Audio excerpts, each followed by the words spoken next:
Verlos, como siempre, qué lindo verlos. Y qué lindo ver también a nuestras visitas que están acá con nosotros y también a aquellos que se han conectado en línea y que nos están viendo en este momento o que van a ver posteriormente el mensaje a través de alguna de nuestras plataformas sociales. Es hermoso poder estar acá, poder ver lo que el Señor está haciendo. Qué tiempo hermoso, ¿no es cierto?, que pasamos a través de la alabanza de adoración. Amén. Y es hermoso poder estar con ustedes en esta tarde. Hoy lo que vamos a estar haciendo, vamos a ver el pasaje de Marcos capítulo 4, vamos a ver los versículos 35 al 41, así que si tienen sus Biblias pueden ir ahí, también lo vamos a tener en la pantalla. Y lo que vamos a hacer es, vamos a contestar a medida que desarrollamos el mensaje en esta tarde, vamos a contestar la pregunta, ¿qué revelan tus tormentas? ¿Qué revelan tus tormentas? Que de por sí ese es el título del mensaje de hoy. Y sabemos la realidad de que tarde o temprano cada uno de nosotros vamos a enfrentar tormentas.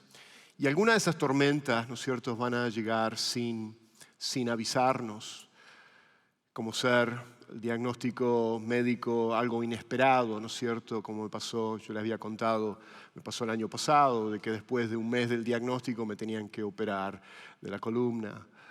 O tal vez una llamada por teléfono en la medio de la noche, ¿no es cierto?, esas llamadas que te hacen sobresaltar, que te llevan el corazón a la boca, por decirlo así, avisándote que tal vez uno de tus hijos tuvo un accidente automovilístico.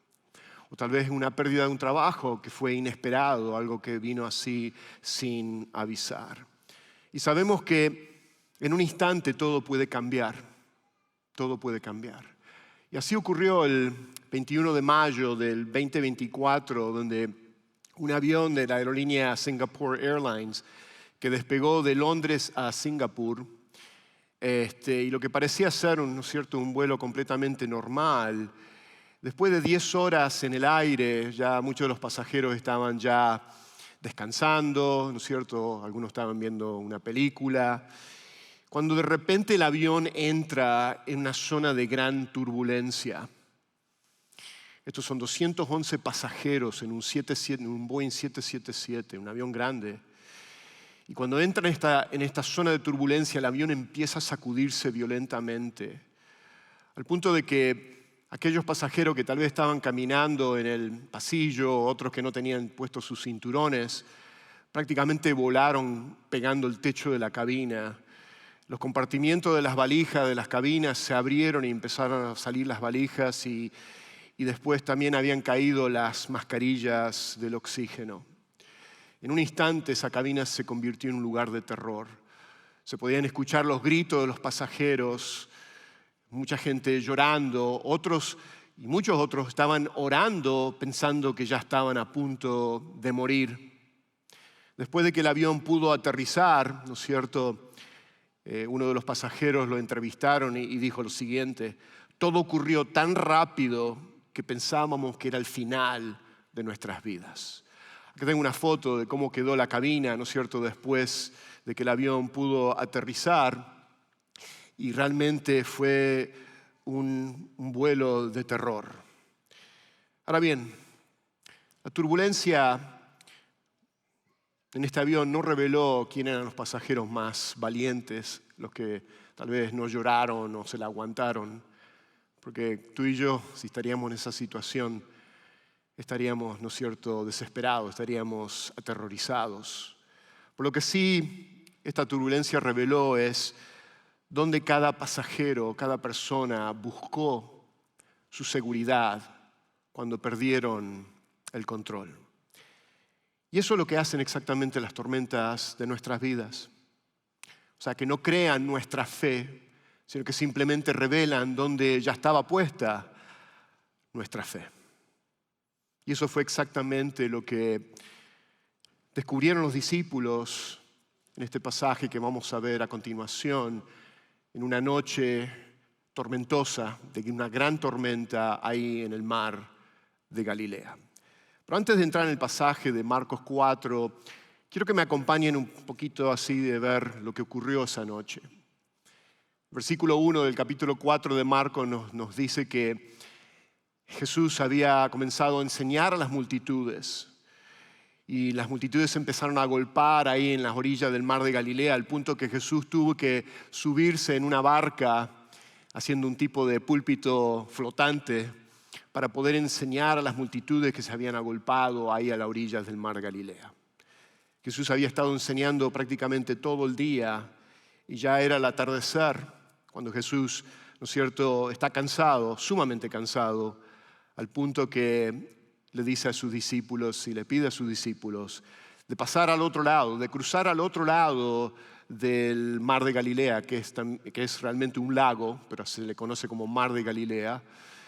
Y lo que era un viaje de tal vez 5 millas marítimas, de cruzar al lado este, a la orilla este del mar de Galilea, ¿no es cierto? Vemos que lo que parecía todo un viaje normal, todo cambió. Se desata esta gran tormenta, ¿no es cierto? Y lo que ocurre, ¿no es cierto? Hay un gran terror ahí en medio de ese mar de Galilea. De por sí que el mar de Galilea se le conoce hoy, a la fecha de hoy también, por sus tormentas así repentinas y violentas. Y tenemos que entender que los discípulos no eran hombres inexpertos. Especialmente 4 de ellos sabemos que eran pescadores de profesión y habían vivido prácticamente todas sus vidas ahí en ese lago, ahí en el mar de Galilea. Pero aquella noche iban a enfrentar lo que nunca en sus vidas habían enfrentado, que fue más allá de su experiencia, de su capacidad. Y fue precisamente cuando ellos perdieron el control ahí en esa barca que la tormenta comenzó a revelar algo mucho más profundo que el viento y las olas. Empezó a revelar lo que había en el corazón de ellos. ¿Y qué fue lo primero que vemos que esta tormenta mostró, que, ¿no es cierto?, que reveló? Lo primero es, y este es el primer punto del mensaje, es lo que reveló, lo que mostró, lo que dejó al descubierto fue la ilusión del control. La ilusión del control. Y acá vamos a ver el versículos 35 al 38 del pasaje de hoy, de Marcos capítulo 4. Pero ¿por qué digo que es una ilusión, esta ilusión del control? Porque en realidad los discípulos, aunque ellos pensaban que estaban en control por su experiencia, ¿no es cierto?, por su capacidad, por saber cómo navegar, realmente nunca los tuvieron. Nunca estuvieron en control de esa noche en esa barca. Si en realidad, si nos ponemos a pensar y vamos a ver la historia, el único que realmente estuvo en completo y absoluto control en esa noche era Jesús, que se encontraba durmiendo precisamente en esa barca y no ellos. Así que acompáñenme, vamos a ir al versículo 35, vamos a ver hasta el versículo 38 y lo vamos a tener también en la pantalla. Dice así la bendita palabra del Señor. Ese mismo día, caída ya la tarde, Jesús les dijo, pasemos al otro lado. Despidiendo a la multitud, lo llevaron con ellos en la barca como estaba. Y había otras barcas con él. Interesante acá que dice que lo llevaron con ellos en la barca como estaba. Y lo que ahí nos está diciendo es que Jesús nunca regresó a descansar, no fue ni a comer, ni se cambió de ropa, ni hizo ningún tipo de preparativo. Así como terminó de enseñar en ese día entero que había estado enseñando, así zarparon al otro lado del mar de Galilea. Y también otra cosa de notar, que vemos que había otras barcas con él. Había otras barcas que también lo estaban acompañando a cruzar al otro lado. Versículo 37 dice, pero se levantó una violenta tempestad y las olas se lanzaban sobre la barca de tal manera que ya la barca se llenaba de agua. Traducción, se estaba hundiendo ya la barca. Y acá es interesante que en otra traducción nos habla de que era una gran tormenta.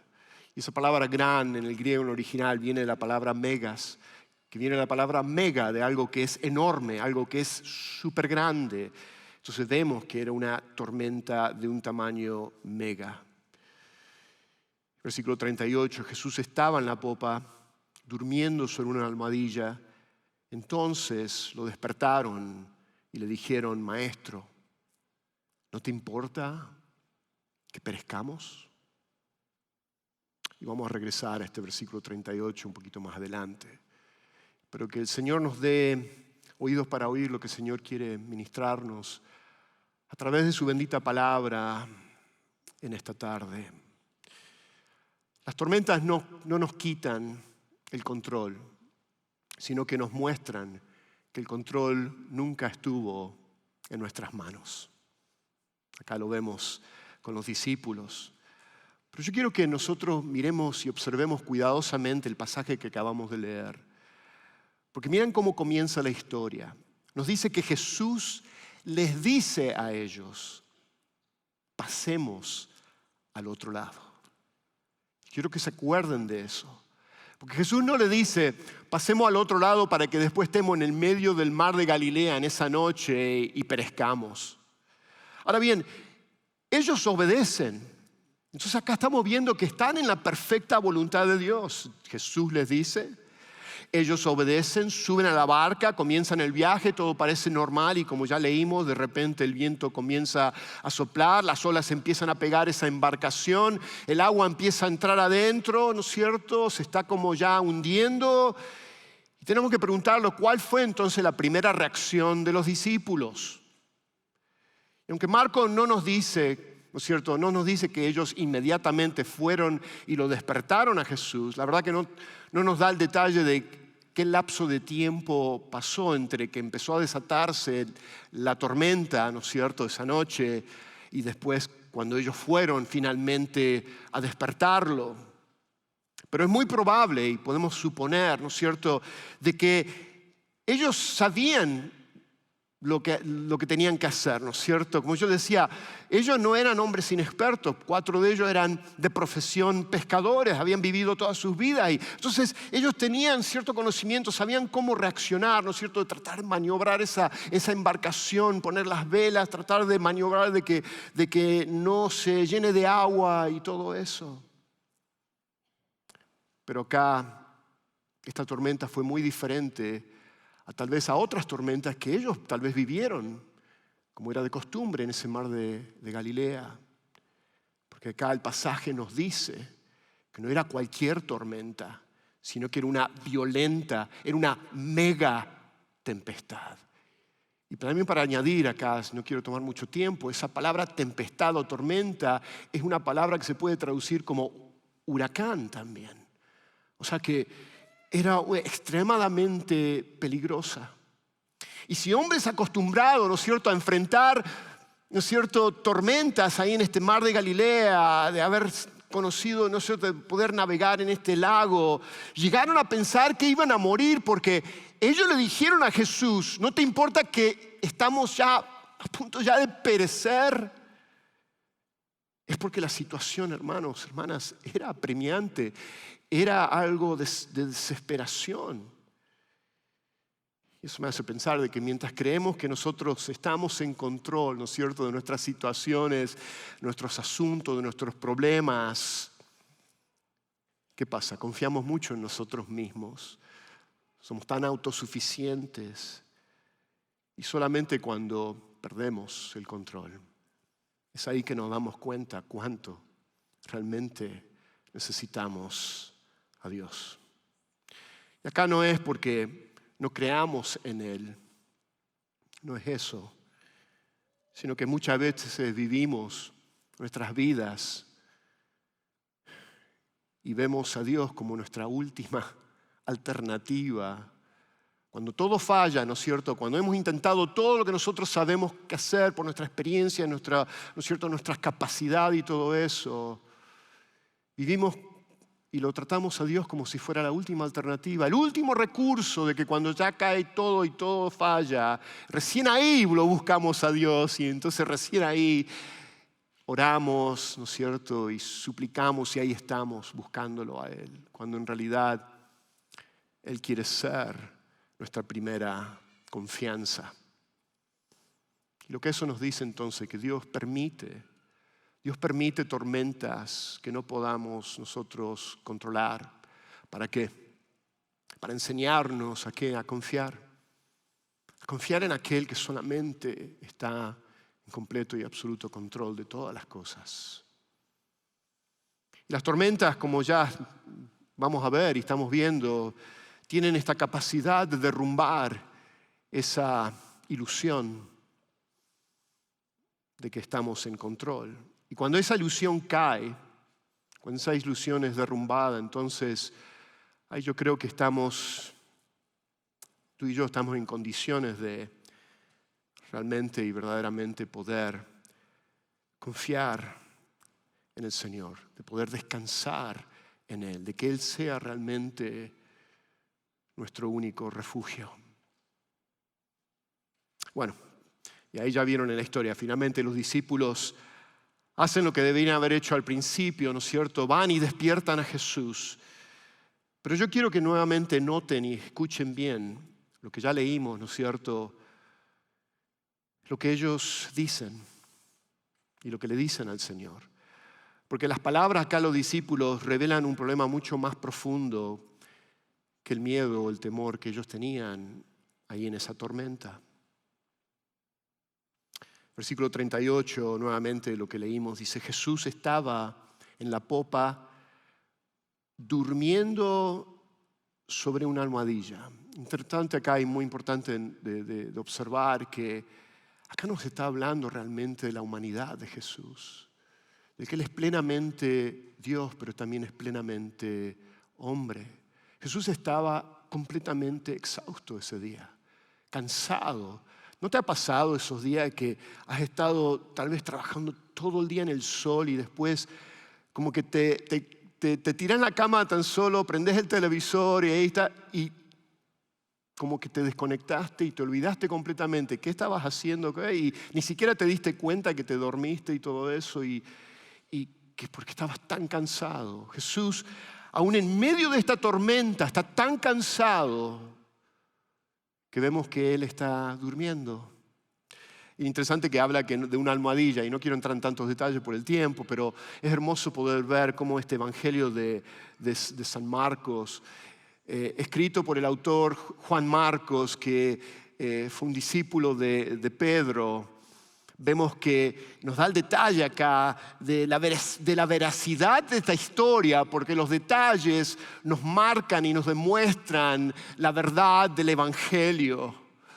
De que esto tendría que haber sido, ¿no es cierto?, el testimonio o alguien que fue un testigo ocular que lo vivió, que lo vio.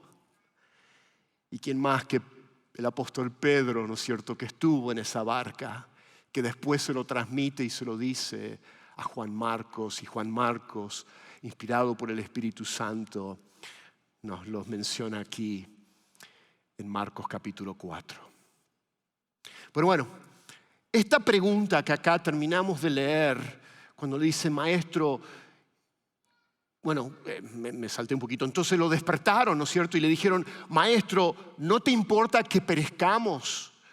Y acá, esta pregunta no es simplemente la pregunta de hombres que están asustados o que tienen temor, como yo les decía, sino que es la confesión de un corazón que comenzó a dudar del amor de Dios.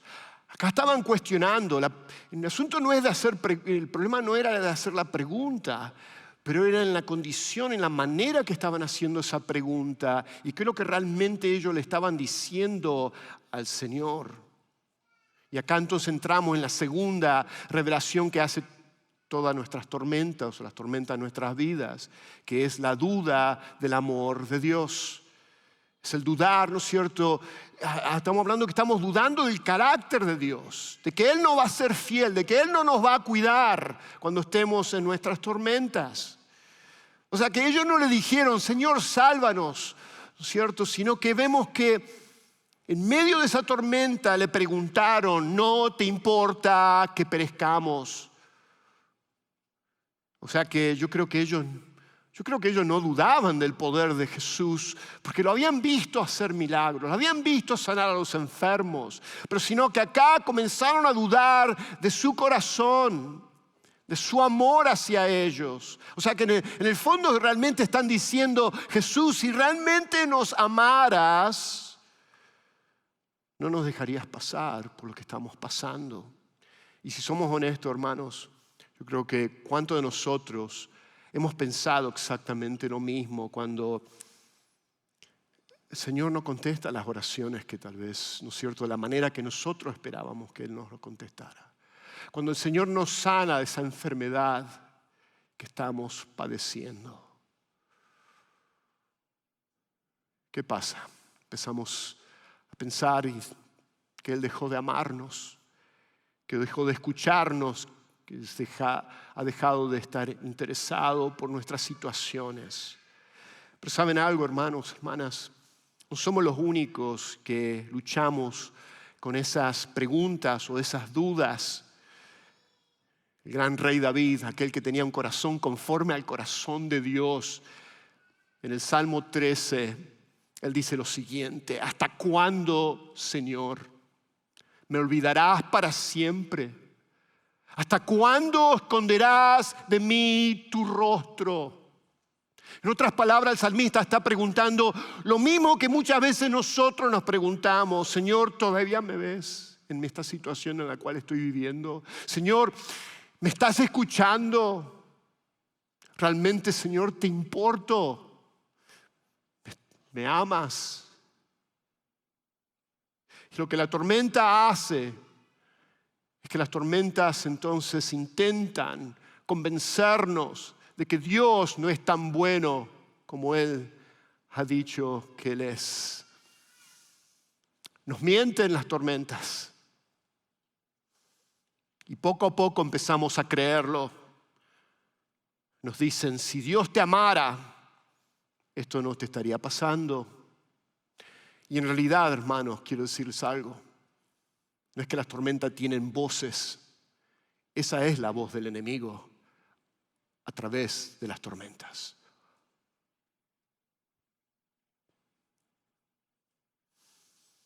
Pero ¿saben algo, hermanos? La cruz destruye completamente y para siempre toda mentira del enemigo. Romanos 8:32 dice: el que no eximió, el que no negó ni a su propio Hijo, sino que lo entregó, dice, por todos nosotros, ¿cómo no nos concederá también con Él todas las cosas? Y la respuesta es claro que sí, hermanos, claro que sí. Él nunca nos va a negar, Él nunca nos va a abandonar, Él nunca nos va a dejar. Y si Dios hizo lo más difícil, hermano, lo que acabamos de leer, hizo lo más difícil, hizo lo más costoso, si Dios entregó lo más valioso que tenía, que era su único Hijo, para morir por ti y por mí, entonces, ¿cómo podríamos nosotros pensar por un momento que Él dejará de cuidarnos en medio de nuestras tormentas? Nunca. ¿Cómo podían pensar los discípulos que Jesús, estando ahí acostado, que Jesús iba a dejarlos, ¿no es cierto?, perecer, si Él estaba en esa barca? El problema es que no hemos olvidado quién está en nuestra barca, hermanos.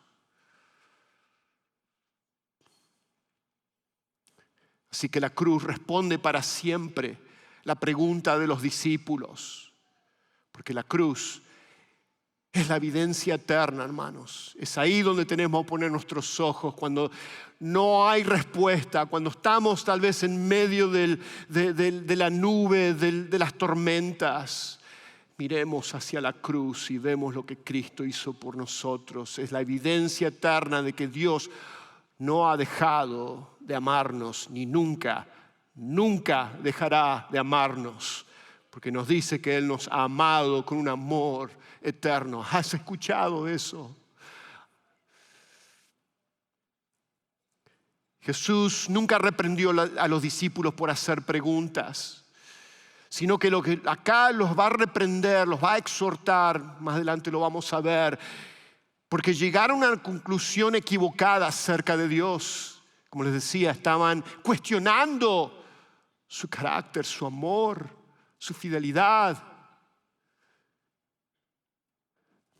Saben, la autora y misionera Elisabeth Elliot, que perdió a su esposo Jim Elliot, misionero Jim Elliot, cuando fue asesinado por las tribus Aucas ahí en Ecuador, mientras intentaban evangelizar a esas tribus. Ella había quedado viuda siendo una mujer muy joven y tenían también una hija pequeña. Imagínense, ¿no es cierto?, las preguntas de ella en esos momentos, en esa tormenta, ¿no es cierto?, cuando ella se entera de que su esposo junto con otros misioneros más habían sido brutalmente asesinados ahí en el campo misionero, haciendo la obra de Dios. La voluntad de Dios estaba en medio de la voluntad de Dios. Y años más tarde ella escribió lo siguiente. Ella dice: la fe no elimina las preguntas. La fe sabe dónde llevarlas.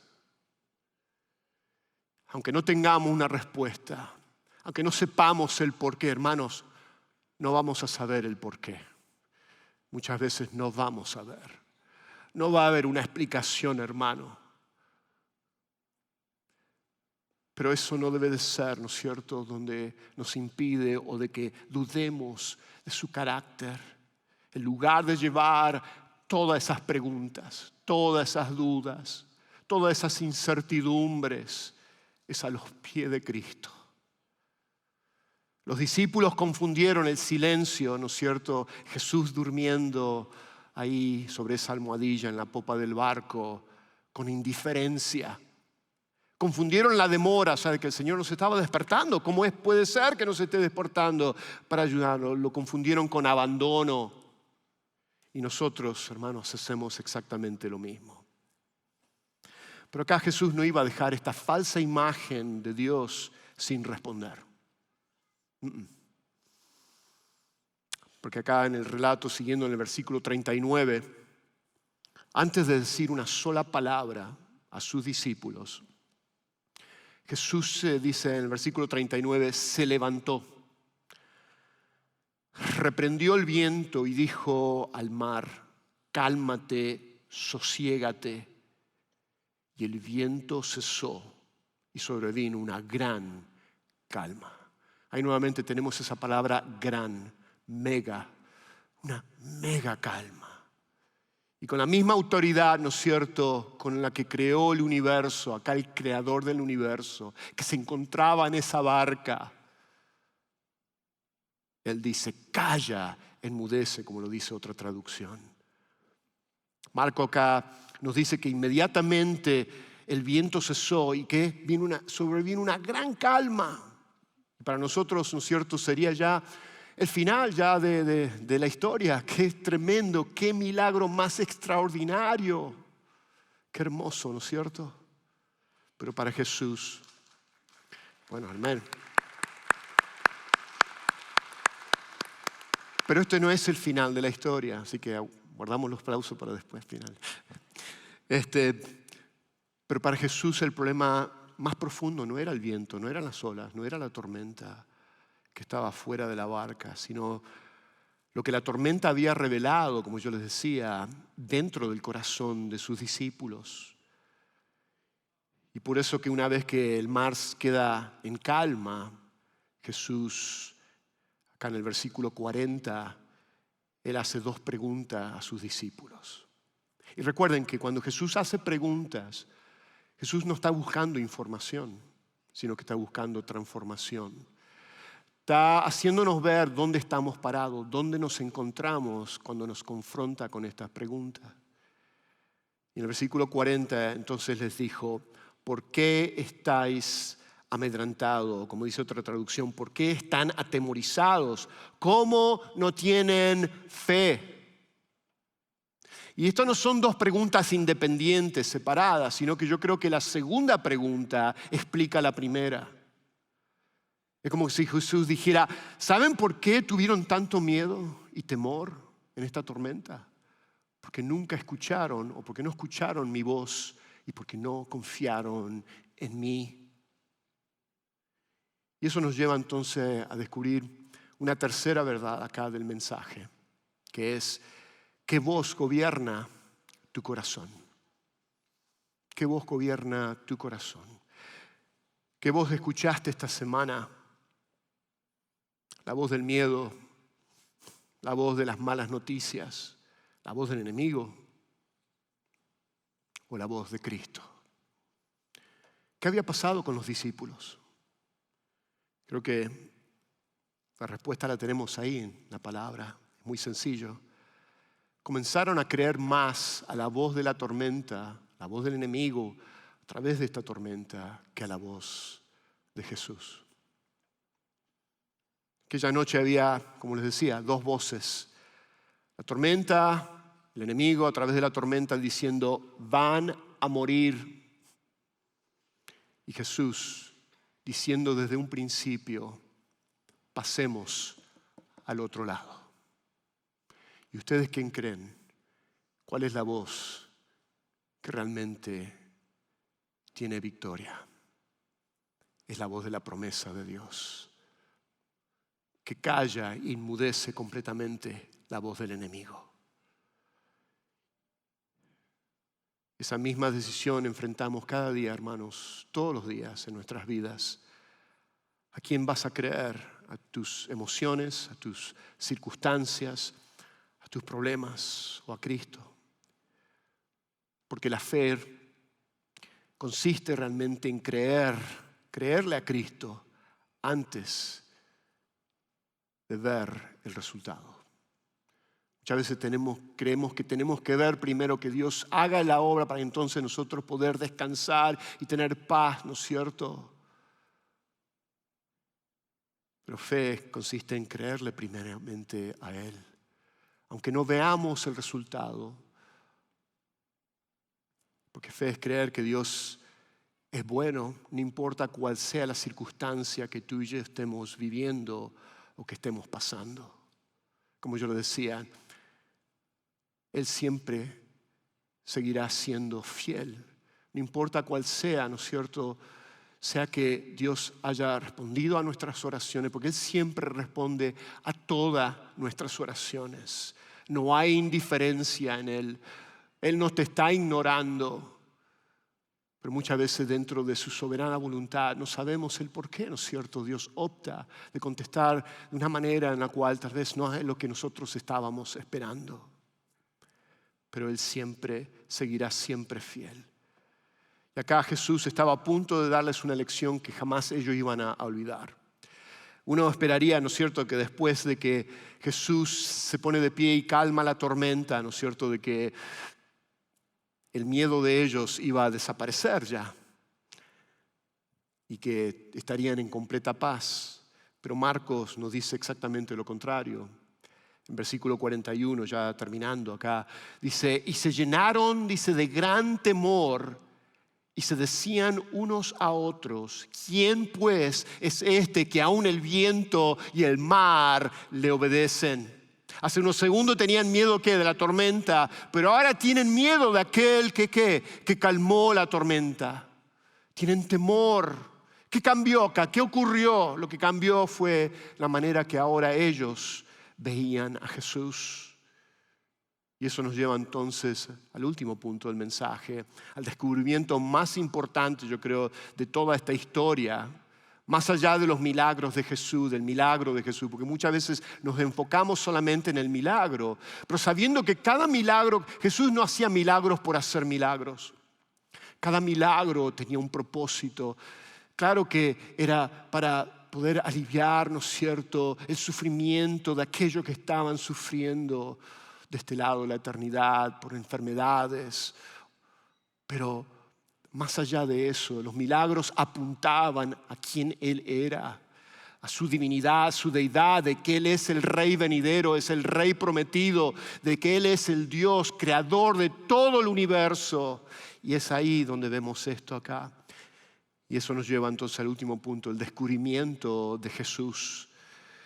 La mayor necesidad de los discípulos era en la tormenta, ¿no es cierto? No era que desapareciera la tormenta, sino era de descubrir quién estaba realmente en la barca con ellos. Por eso que la pregunta acá del versículo 41 es la pregunta más importante de todo el Evangelio de Marcos. ¿Quién pues es este que aún el viento y el mar le obedecen? Y es importantísimo poder responder esa pregunta correctamente, porque acá Jesús no era un mero profeta, como vemos que en el Antiguo Testamento había profetas que hacían milagros, ¿no es cierto? Como Elías, ¿no es cierto? Pero muy diferente a que nunca vemos a un profeta hablarle a una tormenta, hablarle a la naturaleza, hablarle a la creación, sino que siempre vemos a los profetas implorando, pidiéndole a Jehová, ¿no es cierto?, que haga el milagro. Imagínense en ese momento, ¿no es cierto?, lo que acabamos de leer. Jesús se pone de pie, no toma un remo, no toma un balde y empieza a ayudarlos a sacar el agua, ¿no es cierto?, ahí de la barca.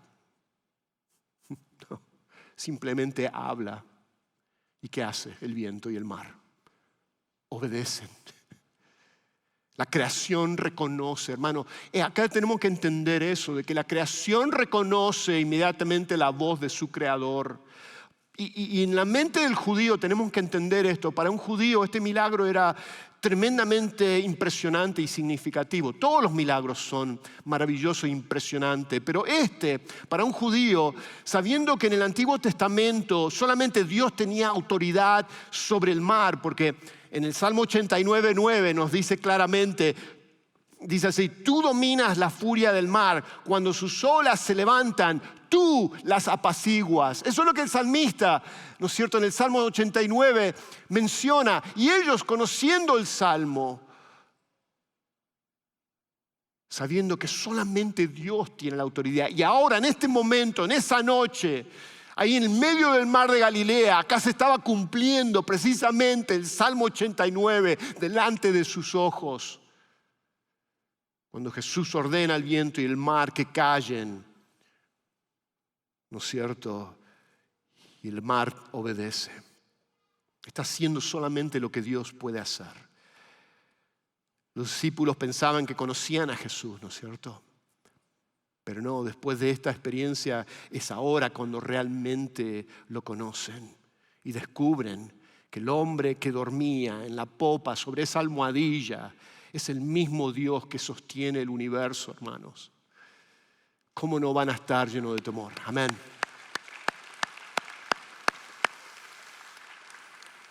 Y por eso es que ahora tienen más temor. Están un temor reverencial, quiero usar en esta palabra, porque es un temor donde ellos están estremecidos por la grandeza de Cristo, por la gloria de Cristo en ese momento. Y el problema de los discípulos, yo creo que nunca fue el tamaño de la fe de ellos, sino que tenían un concepto demasiado pequeño de Jesús. Hay un autor cristiano, J.B. Phillips, que escribió un libro con un título muy provocador, un pequeño librito, creo que tiene como 180 páginas. El libro es Tu Dios es muy pequeño, así se llama el título del libro. Tu Dios es muy pequeño. Y acá él no está diciendo que Dios fuera pequeño, sino que está diciendo que muchas veces nuestro concepto, nuestra manera de pensar de Dios es demasiado pequeño. Y fue exactamente lo que acá vemos que los discípulos descubrieron aquella noche. Y esa sigue siendo nuestra lucha, hermanos. No necesitamos una fe más grande, sino que necesitamos una visión más grande de Jesús. Porque cuanto más yo creo que conocemos a través de nuestras pruebas, a través de nuestras tormentas, conocemos a Cristo, quién es Él, entonces más vamos a aprender a confiar en Él. No hay otro lugar donde veamos con mayor claridad, no hay otro lugar donde podemos ver con mayor claridad quién es Él, quién es Jesús, que en la cruz. Hubo otra tormenta en los evangelios, y esta no ocurrió en el mar de Galilea, sino que ocurrió en un monte, ocurrió en el monte Calvario. Y allí Jesús reprendió la tormenta. Ahí Jesús no reprendió la tormenta, sino que la soportó. Cayó la tormenta, no era una tormenta de olas y vientos, sino que fue la tormenta del juicio de Dios. Y ese juicio, esa tormenta del juicio de Dios cayó sobre Él. ¿Y por qué? Porque Él estaba recibiendo la tormenta del juicio de Dios que tú y yo nos merecíamos. Él fue condenado para que tú y yo fuéramos perdonados. Él fue rechazado en esa cruz y abandonado para que tú y yo fuéramos ahora aceptados como hijos amados de Dios. Por eso que cuando atravesamos por nuestras propias tormentas, podemos tener la certeza, podemos tener la seguridad, podemos descansar. ¿Por qué? Porque sabemos quién es quien nos cuida, quién está con nosotros en nuestra barca, en medio de nuestras tormentas. Hermanos, las tormentas de la vida seguirán llegando. Algunas serán tal vez por unos días, otras pueden ser tal vez que estén pasando años de esa tormenta. Pero si esta historia nos enseña algo, es esto: que nuestra paz nunca depende de la ausencia de las tormentas, sino que siempre, siempre va a depender de la presencia de Cristo, quien siempre se va a encontrar en tu barca y en mi barca, en medio de nuestras tormentas, de nuestras vidas. Terminando ya, el mismo Jesús que estuvo en aquella barca es el mismo Jesús que hoy sigue y que está en el trono, que está en su trono y que sigue gobernando el viento y el mar y cada una de nuestras tormentas. Esa es realmente, hermanos, nuestra esperanza. Amén. Tal vez tú estás acá en esta tarde y tú nunca has puesto tu fe en Jesucristo como tu único y suficiente Salvador.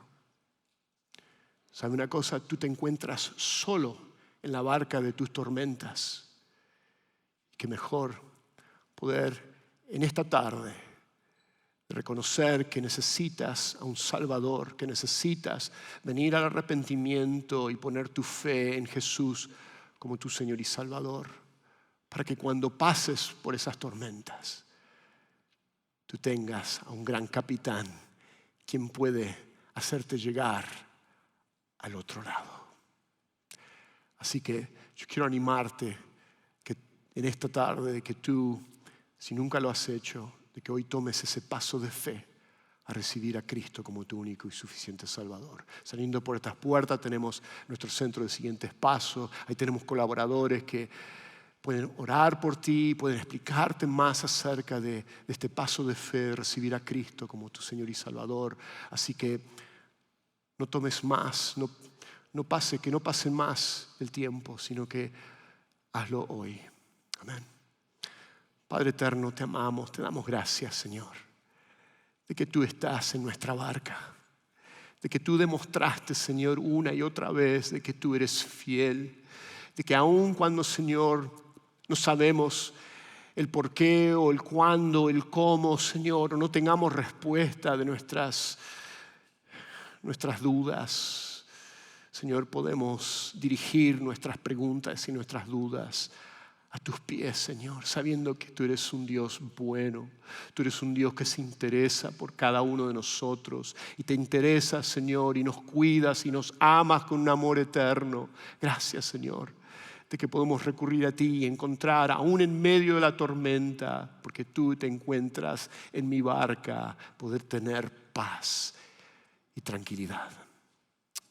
Te lo pedimos esto en tu nombre, en el nombre de Jesús. Amén.